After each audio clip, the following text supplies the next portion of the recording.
안녕하세요. 칠기조날입니다. 오늘 소개할 책은 쉽게 방전되는 당신을 위한 에너지 사용법. 지은이는 게일 골든, 옮긴이는 한원희, 발행은 켈리온입니다.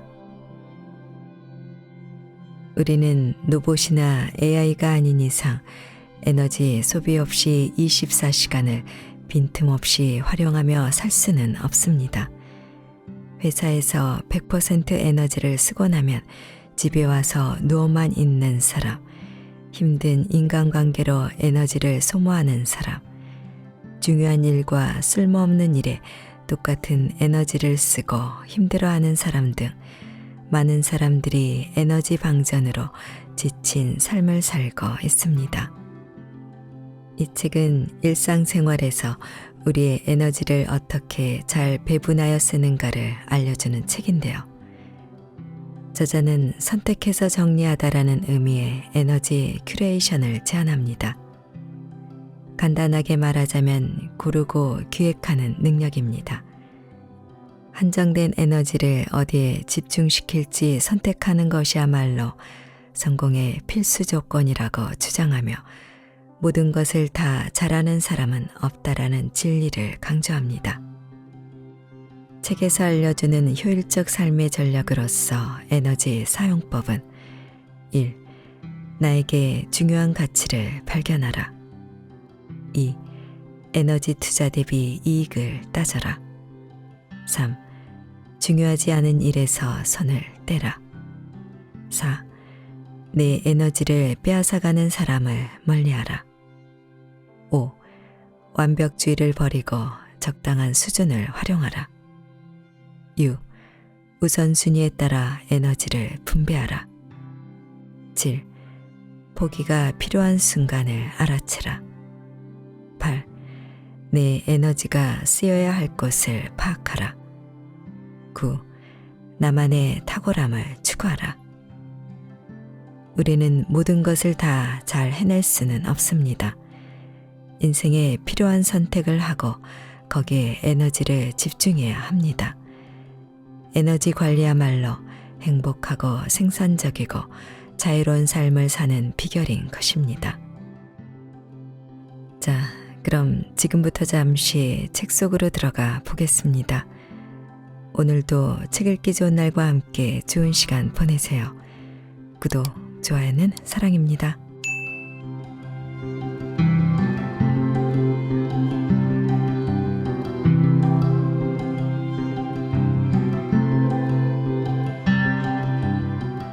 인생은 결국 에너지의 문제. 나는 에너지 관리의 중요성을 깨달았다.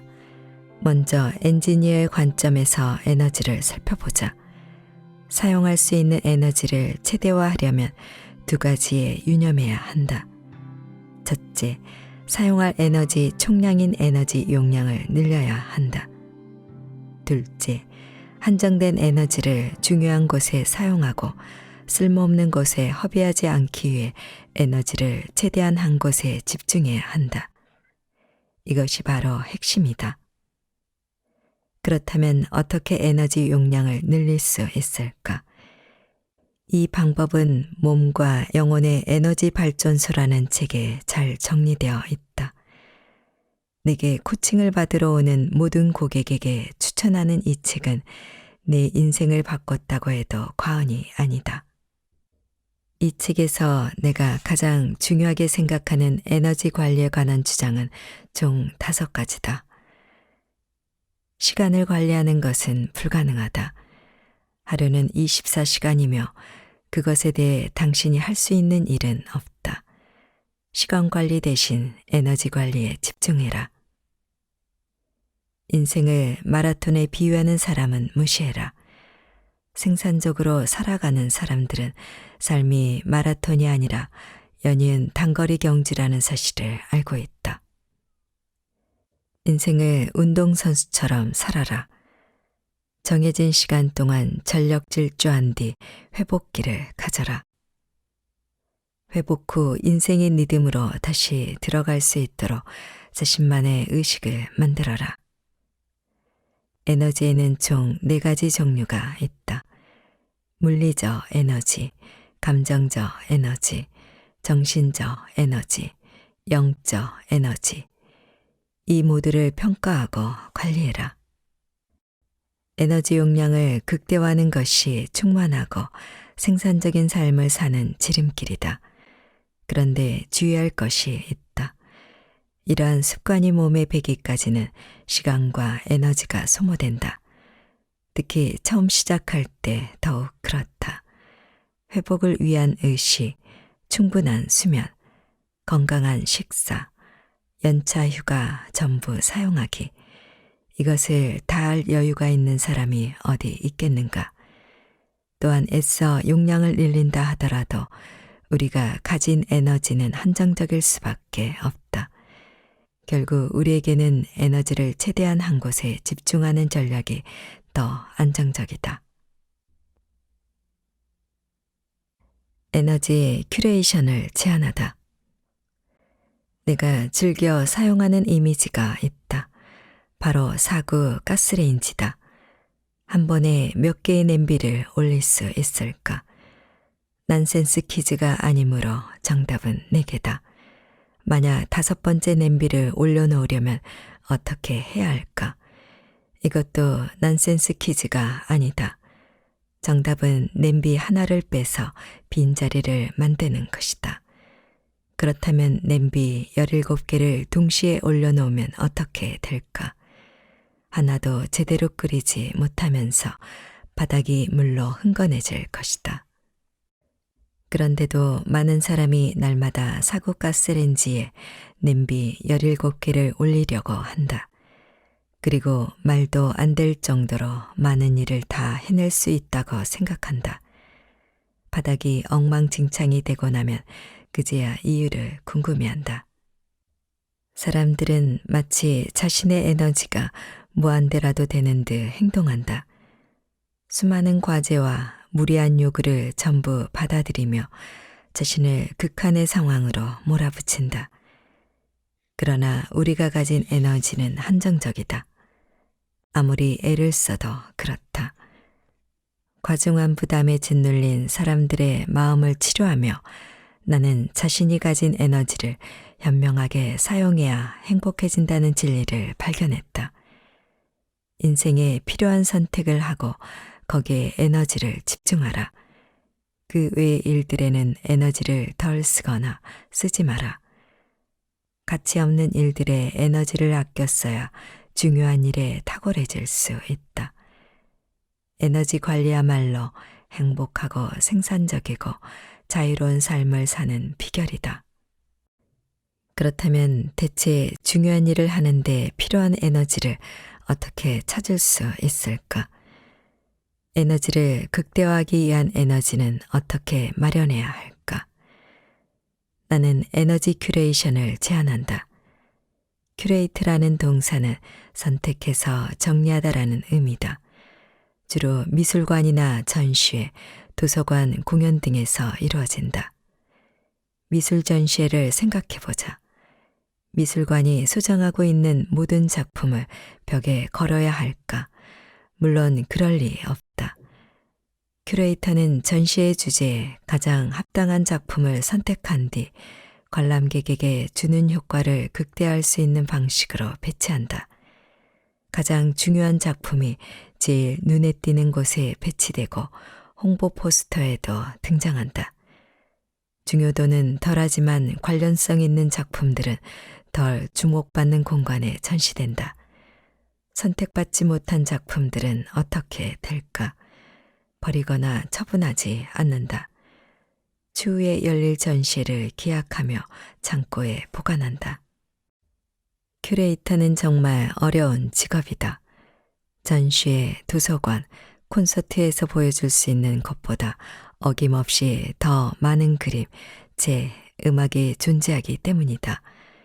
그림, 재, 음악이 전부 훌륭하다고 해서 다 보여줄 수도 없는 노릇이다. 따라서 큐레이터는 신중하면서도 과감하게 어떤 것을 취하고 어떤 것을 배제할지 결정해야 한다.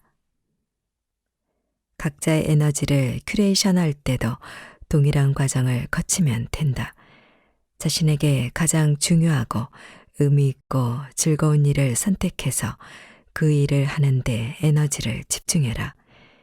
이 말은 곧 당신의 삶 속에 존재하지만 중요도가 덜한 일을 잠시 옆방에 두고 동시에 수많은 다른 일은 다음을 기약하며 창고에 보관하라는 의미다. 에너지 큐레이션을 할 때는 할 일을 다음 3가지 범주로 나눠야 한다. 적어도 지금은 하지 않을 일, 보통 수준으로 할 일, 탁월하게 잘할 일. 적어도 지금은 하지 않을 일은 당신에게 전혀 중요하지 않은 일이다. 나는 그런 일에 에너지를 소모하지 말고 과감하게 손을 떼라고 조언하고 싶다. 그러기 위해서는 자신에게 쏟아지는 수많은 요구에 안 되라고 말하는 용기가 필요하다. 혹은 무언가를 부탁하는 사람들에게 거절하는 방법도 배워야 한다. 보통 수준으로 할 일은 하긴 해야 하지만 꼭 잘할 필요는 없는 일들을 뜻한다. 우리는 어떤 일을 그럭저럭 끝내는 것을 힘들어한다. 모든 일을 완벽하게 끝내야 한다는 강박에 시달리기 때문이다. 그러나 우리의 한정된 에너지를 생각하면 완벽주의란 환상에 불과하다. 대체 누가 모든 일을 완벽하게 해낼 수 있겠는가? 탁월하게 잘할 일은 아껴둔 에너지를 쏟아부어야 하는 영역이다. 어떤 일을 가장 잘하고 싶은지는 각자의 우선순위에 따라 다를 것이다. 나는 자신에게 중요한 가치를 찾아내는 일부터 해야 한다고 말하고 싶다. 절대 간단한 일이 아니다. 이 말을 꼭 강조하고 싶다. 거듭 말하지만 인생은 복잡하니 단순한 해답을 경계해야 한다. 에너지 큐레이션은 힘들고 계속되는 훈련이며 많은 기술이 필요하다. 큐레이션에 성공한 인생은 변화를 거듭한다. 벽에 걸리는 작품이 수시로 바뀌는 박물관 전시처럼. 감정에 치우치는 일도 아니다. 에너지 큐레이션은 남보다 앞서 나가고 성취하고 생산성을 높이고 영향을 주는 일이다. 또한 행복과 안정을 찾는 일이다. 전자와 후자는 동시에 일어난다. 자신에게 정말로 중요한 일에 성공을 거두면서 자신감이 생기고 일의 생산성이 높아지는 가운데서도 인생을 즐길 수 있게 된다. 인생의 항아리에 모래만 가득하다면 이제 현재 내가 에너지를 쏟고 있는 활동과 내가 앞으로 에너지를 쏟고 싶은 활동을 나열해 볼 것이다. 우리가 아는 대부분의 활동은 그게 다음의 범주에 속해 있다. 1. 가족, 자녀 양육, 노인 부양, 배우자와 시간 보내기, 가족 모임, 즐거움, 여가 활동, 예술 및 창작 활동, 빈둥거리기, 여행, 건강관리, 운동, 자기 돌봄, 명상, 기도, 휴식, 마사지, 대외 활동, 지역사회 활동 및 종교 활동, 청소, 집안일, 자동차 관리, 돈 관리, 재정 관리 및 투자, 여행, 가족, 즐거움의 범주에 포함될 수 있다. 외모 가꾸기, 쇼핑, 배움, 정규 교육 및 비정규 교육, 식음, 준비, 먹고 마시기, 뒷정리, 소통, 전화, 메시지, 소셜미디어, 기타. 나의 가치와 활동을 적으면 우선순위를 정하고 에너지 분배를 시작하는 데 도움이 된다. 예를 들면 이런 식이다. 쟤는 아름다움을 최고의 가치로 여겼다. 사물의 외관을 중시했는데 사무실도 예외가 아니었다. 그녀는 필요한 것이 없을 때도 아름다운 물건이 진열된 가게를 돌아다녔다.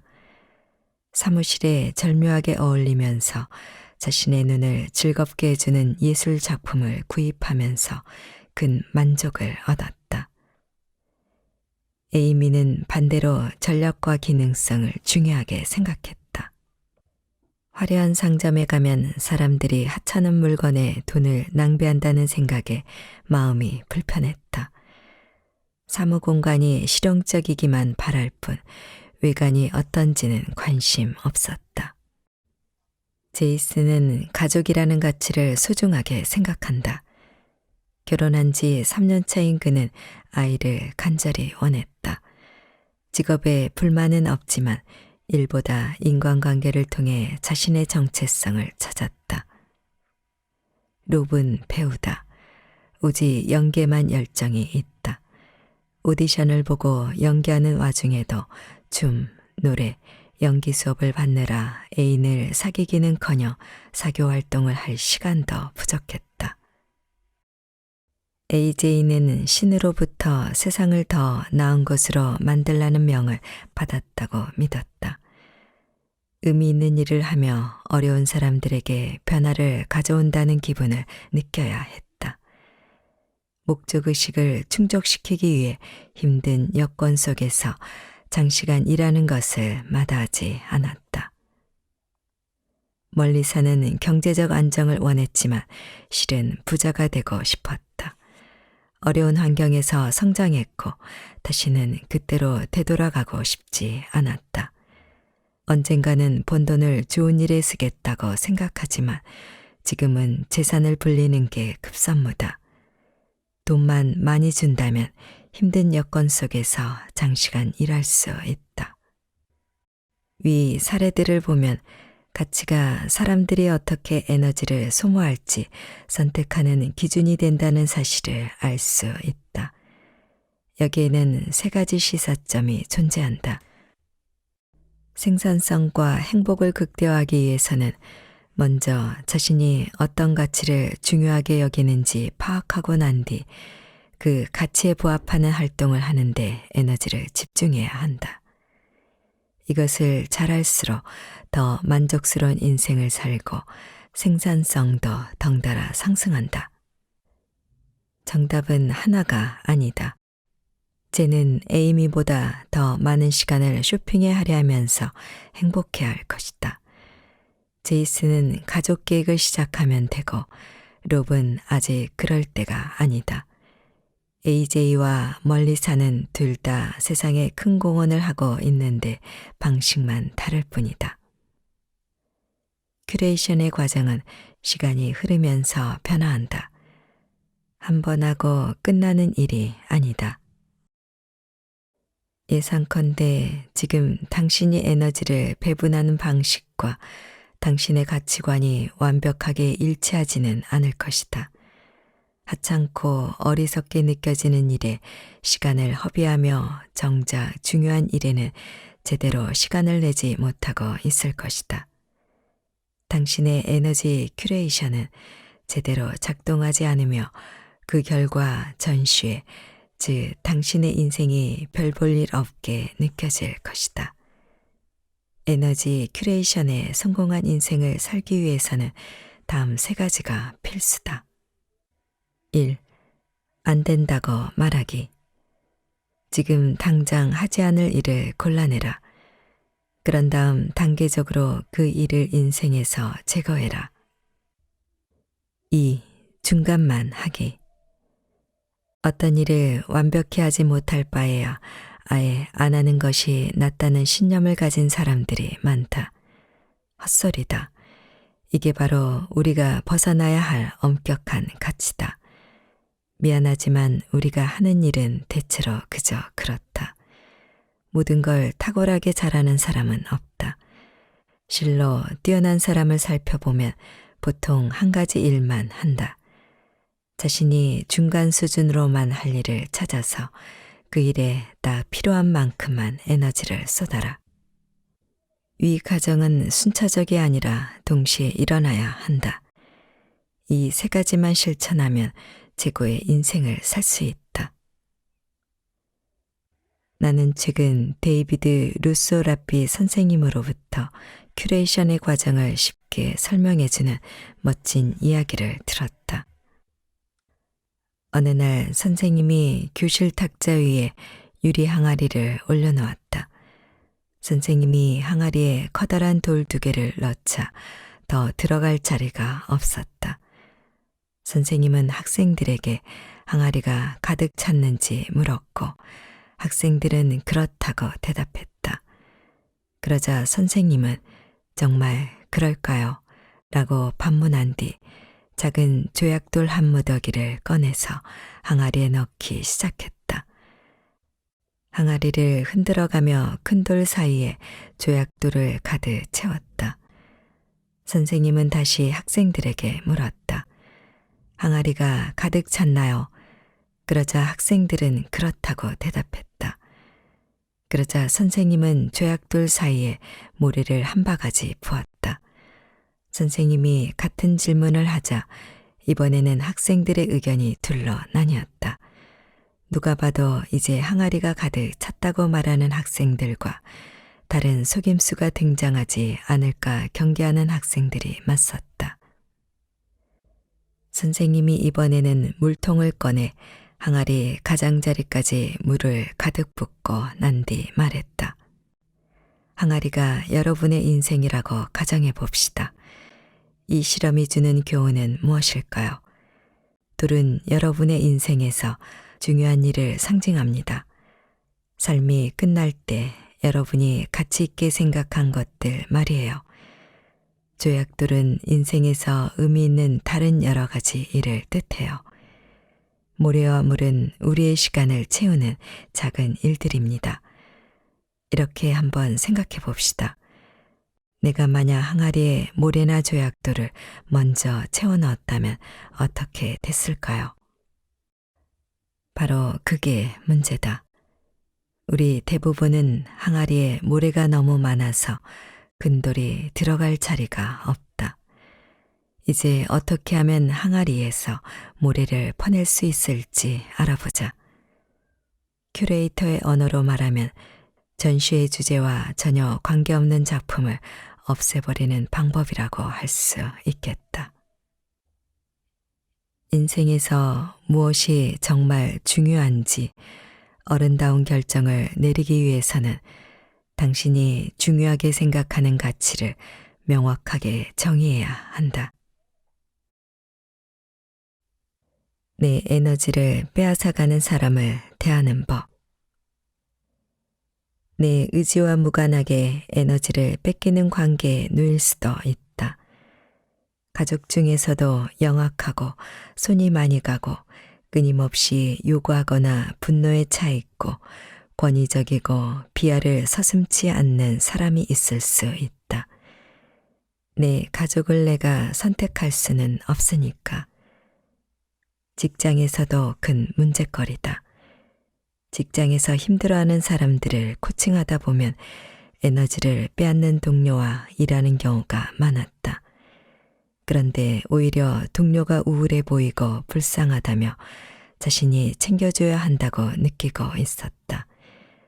어떤 동료는 수동 공격적인 경향이 있어서 다른 동료의 일을 티나지 않는 방식으로 방해하고 괴롭혔다. 마이크로 매니징을 일삼는 까다로운 상사도 당신의 에너지를 빼앗는 사람이다. 어느 직장이나 이런 사람들이 있다. 뱀파이어처럼 남의 에너지를 가져가 버리는 사람들 말이다. 에너지를 빼앗는 상대에게서 받는 충격을 줄일 수 있는 방법은 그 사람을 내 머릿속에서 차단하는 것이다. 에너지를 빼앗는 사람들은 내 머릿속에서 나의 잘못된 점을 낱낱이 지적하는 나 자신의 목소리에 힘을 실어준다. 따라서 안 된다고 말하기 위해서는 그 목소리를 차단해야 한다. 안 된다고 말하면 무슨 일이 생길까? 에너지를 잘 분배하기 위해 안 되라는 거절은 필수다. 그러나 안 되라고 말하는 것은 나 자신과 더불어 남과도 타협해야 하는 대단히 복잡한 일이다. 안 된다는 말을 한다고 해서 자신이 이기적인 냉혈한이 되는 것은 아니다. 물론 내 일을 제쳐두고 남을 배려하는 이타적인 사람이 아닌 것도 사실이다. 그런데 꼭 둘 중에 하나가 될 필요는 없다. 나는 그저 내게 가장 중요한 일에 집중하면서도 다른 사람의 감정에 공감하고 그들의 요구에 응답해주는 사람이다. 그 유명한 한금률에도 나오지 않는가. 내 이웃을 내 몸처럼 사랑하라고. 내 이웃을 사랑하되 너 자신은 사랑하지 말라고 하지 않았다. 사실 황금률의 진정한 의미는 너 자신을 사랑할 수 있어야만 내 이웃을 사랑할 수 있다가 아닐까. 안 된다고 말하면 실망하는 일이 생기기도 한다. 거절한 프로젝트가 실은 매우 하고 싶을 수도 있다. 때로는 무섭기도 하다. 안 된다고 거절하면서 한편으로는 대인관계를 망칠까봐 걱정한다. 슬픈 일이 생기기도 한다. 관계가 정말로 나빠지기도 하고 중요하다고 확신한 일이 알고 보니 하찮은 일이었을 수 있기 때문이다. 내가 에너지를 많이 쏟아부은 일일수록 안 된다고 말하기가 힘들다. 그런 결정을 하는 데는 정말 큰 용기가 필요하다. 안 돼라는 거절은 안녕이라는 작별 인사일 때가 많다. 안도감과 해방감을 느끼는 만큼 힘 빠지는 일일 수도 있다. 상담센터 일을 접고 컨설턴트가 되기로 했을 때 사람들과 작별 인사를 하는 데만 3달 가까이 걸린 것 같다. 아예 다른 도시로 이사를 가야 했기에 상담받으러 온 고객들 뿐만 아니라 친구들과도 모두 작별해야 했다. 얼마나 많은 대화와 모임, 행사에서 작별을 고했는지 모른다. 그곳에서의 삶을 뒤로하고 새 집으로 출발하는 차에 오르던 순간을 잊지 못한다. 제일 먼저 든 생각은 이제 작별 인사를 하지 않아도 된다니 정말 다행이군이었다. 정리하자면 안 된다고 말함으로써 온갖 불쾌한 감정이 야기될 수 있다는 말이다. 대표적인 감정으로 죄책감, 상실감, 실망, 슬픔이 있다. 따라서 상냥하면서도 단호하게 안 된다고 말할 수 있는 소통 기술을 터득하는 일 외에도 자신의 감정을 알아차리고 관리하는 법을 익혀야 한다. 쉽지 않은 기술이다. 그렇기 때문에 수많은 사람이 인생에서 상대적으로 중요하지도 흥미롭지도 않은 활동을 거절하는데 어려움을 겪는 것이다. 여기서 한 가지 주의할 점이 있다. 안 된다고 해선 안 될 일이 있다. 예로 들자면 아래와 같다. 이 활동들은 행복하고 생산적인 삶을 사는데 필수적이다. 위생관리, 건강식 섭취 및 그 외 건강관리, 좋은 사람들과 시간 보내기, 좋아하는 활동, 의미 있는 일. 일을 끝내고 싶으면 바쁜 사람에게 맡겨라라는 속담이 있다. 일리가 있는 말이다. 바쁜 사람이 보통 능숙하고 계획도 잘 짠다. 그런데 모든 사람이 일을 처리해줄 바쁜 사람이 당신이라고 생각한다면 당신에게는 때에 따라 안 된다고 말할 수 있는 능력이 필요하다. 거절은 나 자신의 힘과도 연관이 있다. 스스로 가치를 매기고 그 가치를 타인에게 보여주는 방법이며 다른 사람으로부터 이용당하지 않게 막아주는 방법이기도 하다. 안 되라고 말하지 못하는 사람은 절대 자신의 잠재력을 충분히 발휘할 수 없다. 그리고 명심해라. 안 돼의 진짜 의미는 지금은 안 되라는 것임을, 앞으로 절대 하지 않을 일도 분명 존재하지만 상당수는 살면서 바뀐다. 금융기관의 고위 간부였던 고객이 내게 이런 문장을 알려주었다. 오직 당신만 할 수 있는 일만 해라. 내 경험에 비추어 봤을 때 그 말은 너무 이상적이다. 누구나 때때로 쓰레기통을 비우거나 회의록을 적는 등 누구나 쉽게 할 수 있는 일을 해야 한다. 하지만 일리 있는 말이기도 하다. 당신은 당신이 유일하게 할 수 있는 일에 집중하고 있는가? 아니면 남이 해도 괜찮은, 아니면 남이 더 잘할 수 있는 일에 에너지를 낭비하고 있는가? 오직 당신만 할 수 있는 일만 해라. 나만의 탁월함을 추구하라. 탁월한 인생을 사는데 필요한 3가지. 재능.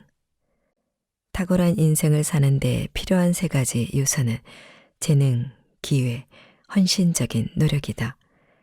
재능은 천부적으로 주어지는 것이기 때문에 내가 마음대로 할 방법이 없다. 따라서 내가 할 일은 내 재능이 무엇인지 찾는 것이다. 에덴은 두뇌가 명석한 청년으로 물리학자가 되길 꿈꿨다.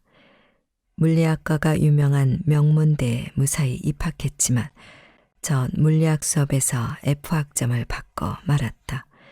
다음번에도 그 다음번도 마찬가지였다. 상심한 그는 결국 학교를 자퇴하고 몇 년간 여행을 다니며 그곳에서 별난 아르바이트를 섭렵했다. 그제야 그는 위대한 물리학자가 되고 싶은 열망과 별개로 자신의 능력은 그 길에 있지 않다는 것을 알게 되었다. 자신의 진짜 재능은 언어였다. 그는 다시 학교로 돌아가서 불문학을 전공했고 작가 겸 편집자로 비약적 성공을 거두며 화려한 경력을 쌓았다. 그는 다분히 비현실적인 목표에 매달려 자신의 소중한 청춘을 몇 년이나 낭비한 것이 어리석게 느껴졌다. 하지만 안주하지 않고 자신을 재평가했고 진정으로 탁월해질 수 있는 길을 찾아냈다. 자신의 재능을 인생의 초반기에 빠르고 정확하게 알아채면 좋겠지만 그것은 아주 운이 좋은 경우다. 보통은 지름길을 놓치고 먼 길로 우회하는 도중에 알아차리기 마련이다. 재능이 제 발로 찾아오기를 기다리기보다는 재능을 찾기 위한 노력을 게을리하지 않는 것이 더 현명할 것이다. 기회. 탁월해지기 위해서는 기회도 중요한 요소다. 그러나 기회는 내 마음대로 하는데 한계가 있다. 나는 특정한 때와 장소에서 태어나 특정 가족의 구성원이 되었고 이러한 사실은 내가 어떤 일을 잘할 수 있느냐 없느냐에 큰 영향을 미친다. 기회는 직접 만드는 것이라고 주장하는 사람도 있으며 나도 그 말에 어느 정도 동의한다. 하지만 현실을 직시해보자. 빈민가에 태어난 사람과 부촌의 저택에서 태어난 사람에게 찾아오는 기회가 같을 수는 없다. 주어진 환경에 굴복하지 않는 뛰어난 사람도 있지만 우리 대부분은 환경을 발판 삼아 올라가기도 하고 환경이라는 맹렬한 벽에 부딪히기도 한다. 몇 년 전에 다양한 워크숍에 참여해 특권에 관한 실험에 참여했다. 참가자들은 먼저 한 줄로 서서 사회자가 불러주는 다양한 삶의 환경을 듣는다. 예를 들면 나는 중산층 가정에서 자랐다. 부모님이 대학을 나왔다. 나는 심각한 질환을 앓고 있지 않다. 나는 폭력의 피해자였던 적이 없다. 같은 항목들이다. 참가자들은 자신에게 해당하는 문장이 있으면 한 발 앞으로 나왔다. 10여 개의 문장을 듣고 주위를 둘러봤을 때 우리 중 일부가 다른 사람들에 비해 월등히 앞서 나가고 있었다. 그 방에 있던 사람들은 모두 성공한 전문가들이었기 때문에 이 실험은 두 가지 결과를 의미했다. 첫째, 기회의 정도는 차등이 심하다. 둘째, 우리 중 일부는 자신의 탁월함에 이르는 길이 다른 사람들보다 평탄했다. 이 사실을 항상 마음속에 새겨야 한다. 그렇지 않으면 삼류에서 태어났으면서도 삼류탈을 친 줄 알고 사는 사람이 되기 십상이다. 헌신. 앞에서 언급한 재능이나 기회는 내 마음대로 하기 힘들다. 하지만 내가 무엇에 헌신할지는 내 마음대로 할 수 있다. 음악가를 훈련하는 일을 하는 내 남편이 말했다. 학생들의 재능보다 근면성, 열정을 봤을 때 학생들의 향후 음악적 행보를 가늠할 수 있다고. 아들 에런이 연기과에 진학했을 때 교수가 이렇게 말했다고 한다. 여러분은 모두 뛰어난 재능을 겸비하고 있어요. 그렇지 않다면 이 자리에 있지도 않았겠지요. 수천 명의 다른 학생에게도 해당되는 말입니다. 차이를 만드는 것은 여러분들이 얼마나 기량을 갈고 닦느냐에 달려 있습니다. 당신의 탁월함은 살아가면서 바뀐다.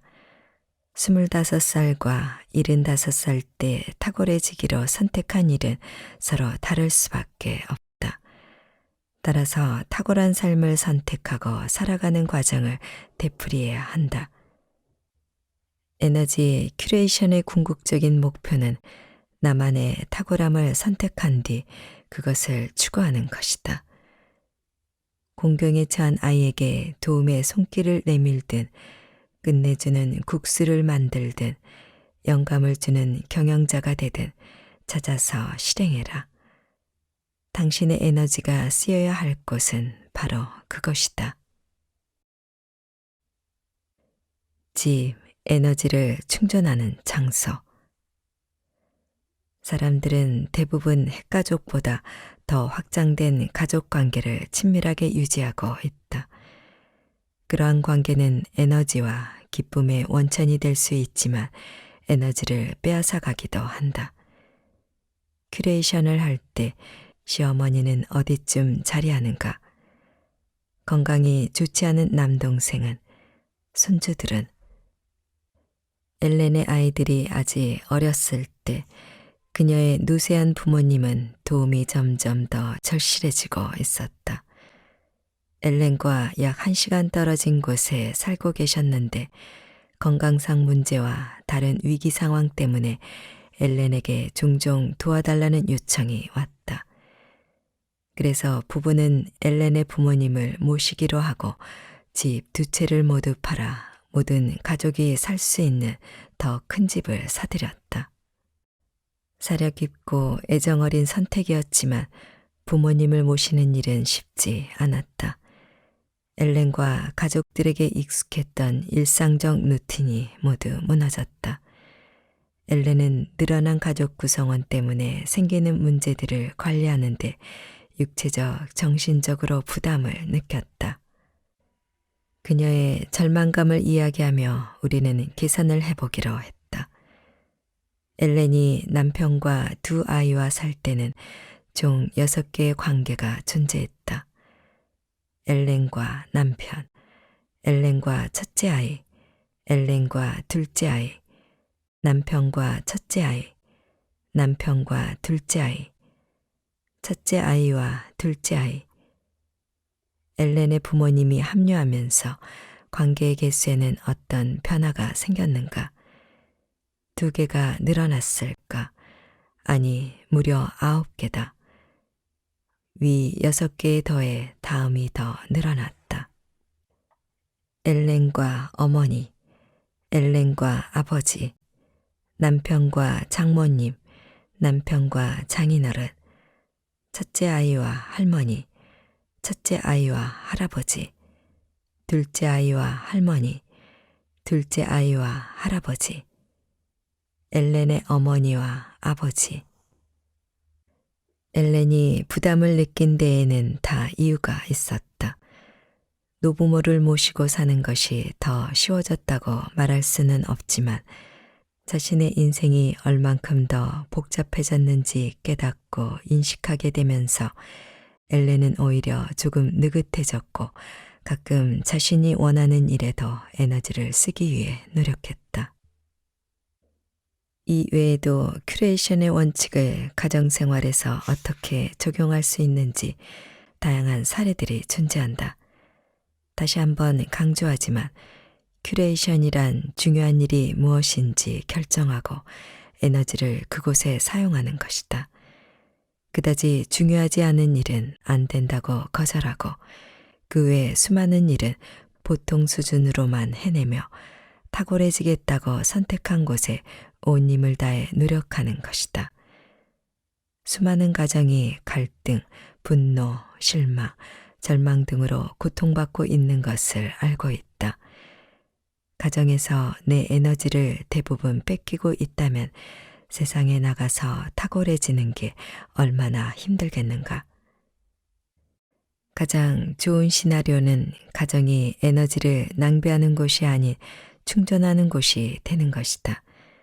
가정은 혹독한 세상의 복잡한 요구와 질책으로부터 피신할 수 있는 피난처다. 물론 항상 그럴 수 있는 것은 아니겠지만 하지만 적어도 가끔이라도 그렇게 되게 만들 수 있다. 집은 인생의 다른 문제를 해결할 에너지를 얻는 충전소가 되어야 한다.